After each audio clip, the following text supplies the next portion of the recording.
Samantala, singers na P3 pambato ng Central Luzon sa The Voice Generations Finale. Sa linggo na yan, December 10. Tunghayan sa report.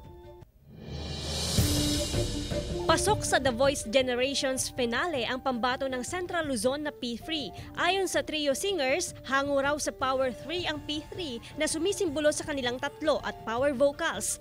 Ang P3 ay binubuo ni na Carl Tanhueco, RV Centeno at Tan Sultan. Excited pero kinakabahan daw ang P3 sa nalalapit na finale sa linggo, December 10. Every time na bago mag-perform, sobrang excited talaga namin na makapag-perform sa The Voice Generation stage. And sobrang thankful din po kami dahil naging smooth yung journey po namin sa The Voice Generations. Inspirasyon daw ng grupo ang kanilang pamilya at mga tagahanga na patuloy na sumusuporta sa kanila. Kedi Pampanga, solid kami kay P3! Proud na proud di Pampanga kay P3! Nagpasample din ang singing trio ng kanilang power vocals. Ignite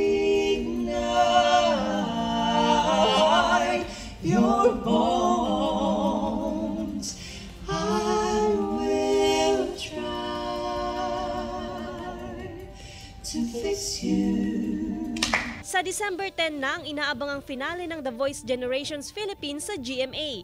Dito maghaharap-harap ang pambato ng parokya ni Chito na sorority, ang Music and Me ng Team Jules Squad, ang vocal mix ng Stellbound at ang P3 mula sa Team Believe. Pero hindi lang judges ang may say kung sino ang magwawagi. Maging ang mga viewer pwedeng bumoto sa pamamagitan ng pag-scan ng QR code. I-search ang GMA Network website at GMA Network app at mag-ready so that your voice could be heard sa The Voice Generations Live Voting, December 10, 7:20 p.m. live sa GMA. Joan Punsoy, One North Central Luzon.